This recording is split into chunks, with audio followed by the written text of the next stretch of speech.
Saya akan memulai pidato saya dalam 3, 2, 1. Dewan Juri yang terhormat, kami tim oposisi menyatakan menolak mosi hari ini, yaitu bahwa Dewan ini akan mengadopsi mekanisme student loan.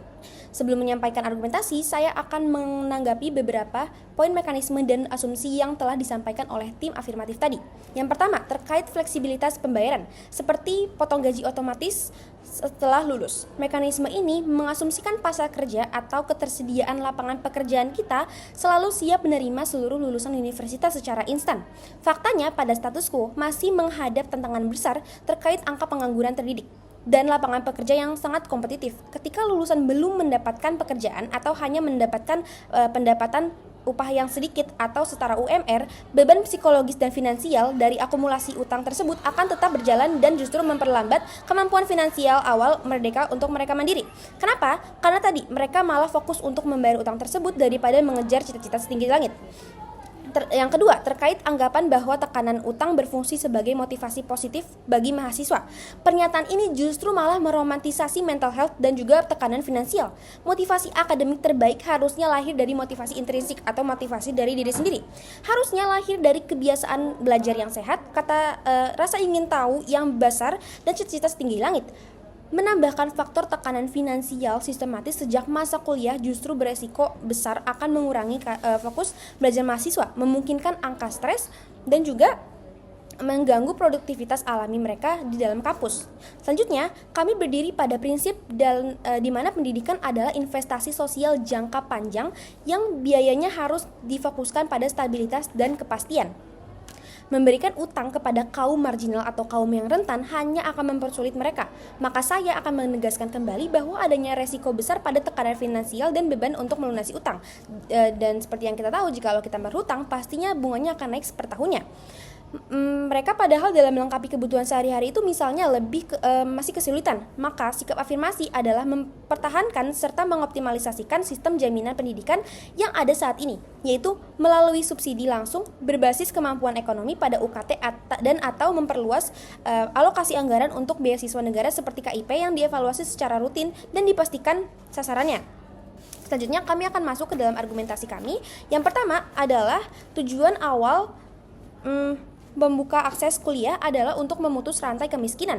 Namun, jika skema yang digunakan dalam student loan atau hutang ini membuka kesempatan bagi institusi pendidikan untuk menaikkan UKT atau biaya kuliah atau melakukan komersialisme, karena menganggap mahasiswa selalu memiliki akses untuk meminjam uang kepada negara dan juga bank. Akibatnya, biaya pendidikan secara keseluruhan akan melonjak naik. Bagi kaum marginal, ketakutan akan jeratan utang jangka panjang dan juga dikejar debt collector itu dan resiko gagal bayar justru akan menurunkan minat mereka untuk melanjutkan pendidikan ke jenjang yang lebih tinggi. Karena tadi mereka takut akan terjerat hutang, karena takut akan dikejar debt collector.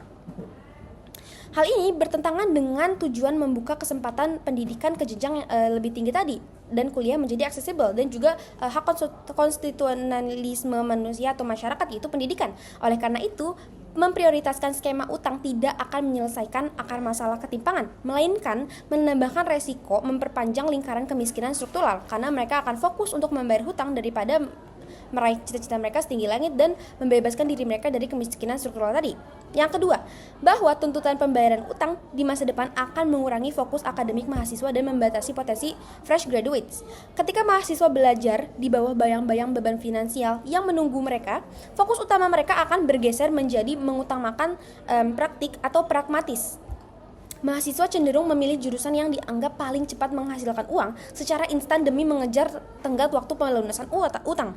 Hal ini akan merembet pada penurunan penyerapan ilmu dan performa akademik mereka, karena negara membutuhkan SDM yang inovatif. Namun, jikalau misal mahasiswa banyak yang memilih jurusan-jurusan yang cepat mendapatkan uang, mereka akan cenderung stagnan dan tidak akan mengambil resiko saat bekerja. Mereka akan mengambil aman ketika bekerja agar mereka tidak dikeluarkan dengan pengerjaannya dan akan terus mendapatkan uang secara stabil. Tim pro akan berargumen bahwa tekanan untuk membayar utang bagus agar mahasiswa tahu kerasnya dunia kerja. Ini adalah pandangan yang sangat keliru. Bagaimana bisa kita meromantisasi tekanan finansial? Tekanan finansial itu pada status quo sangat banyak membuat dampak, yaitu mulai dari bunuh diri atau tingkat kriminalitas yang tinggi. Dewan Juri yang terhormat, mari kita lihat gambaran besar dari perdebatan hari ini. Pertentangan fundamental antara kami dan tim afirmatif terletak pada bagian kita memandang esensi dari sebuah pendidikan tinggi. Tim afirmatif memandang pendidikan sebagai sebuah transaksi komersial individual di mana seseorang mahasiswa harus berinvestasi dengan cara mempertaruhkan masa depan mereka dari finansialnya melalui lewat utang bank. Sebaliknya, kami di tim oposisi berdiri kokoh pada prinsip bahwa pendidikan adalah sebuah barang publik atau public goods dan investasi kolektif terbesar bagi masa depan suatu bangsa. Maka dari itu, memaksakan skema student loan di tengah kondisi pasar kerja yang sangat terbatas sekarang itu belum stabil dan angka pengangguran terdidik yang masih tinggi sama saja dengan menciptakan bom waktu ekonomi bagi generasi muda. Kita tidak boleh menukar kemandirian finansial di ruang inovasi lulusan baru kita dengan sekedar angka likuiditas perbankan dan ilusi aksesibilitas yang semu. Menolak mosi ini berarti kita sedang melindungi hak ruang hidup generasi emas Indonesia agar mereka dapat lulus menjadi pemikir dan penggerak ekonomi yang merdeka, bukan sebagai buruh terbelenggu oleh cicilan utang sejak hari pertama mereka memakai toga. Oleh karena itu, sebelum saya menutup pidato ini, kami kembali menegaskan bahwa jalan keluar atas keterbatasan akses pendidikan di Indonesia bukan dengan hutang, bukan dengan student loan, bukan dengan melahirkan skema utang baru, melainkan dengan memperbaiki tata kelola subsidi yang ada seperti KIP, memperluas jangkauan beasiswa negara tadi seperti KIP, serta memperkuat kemitraan strategis antara institusi pendidikan dan sektor industri. Ketika kita memiliki tanggung jawab moral untuk memastikan bahwa anak-anak dari kaum marginal dapat melangkah ke depan, bukan malah melangkah ke dalam lingkungan hutang dan kemiskinan struktural kembali. Dengan kecemasan karena harus menjaminkan masa depan mereka pada lembaga keuangan. Sebuah kebijakan yang bijak tidak akan pernah menuntut rakyatnya untuk berhutang demi mendapatkan hak dasarnya, hak pendidikan, yang telah dijamin oleh konstitusi. Dengan seluruh landasan argumen yang objektif, analisis dampak yang komprehensif, serta solusi alternatif yang jauh lebih aman dan berkelanjutan yang telah kami paparkan, maka tidak ada alasan lagi untuk menolak mosi ini. Dengan penuh keyakinan dan demi masa depan generasi muda yang baik, kami dari tim oposisi menyatakan bangga untuk menolak mosi hari ini. Terima kasih.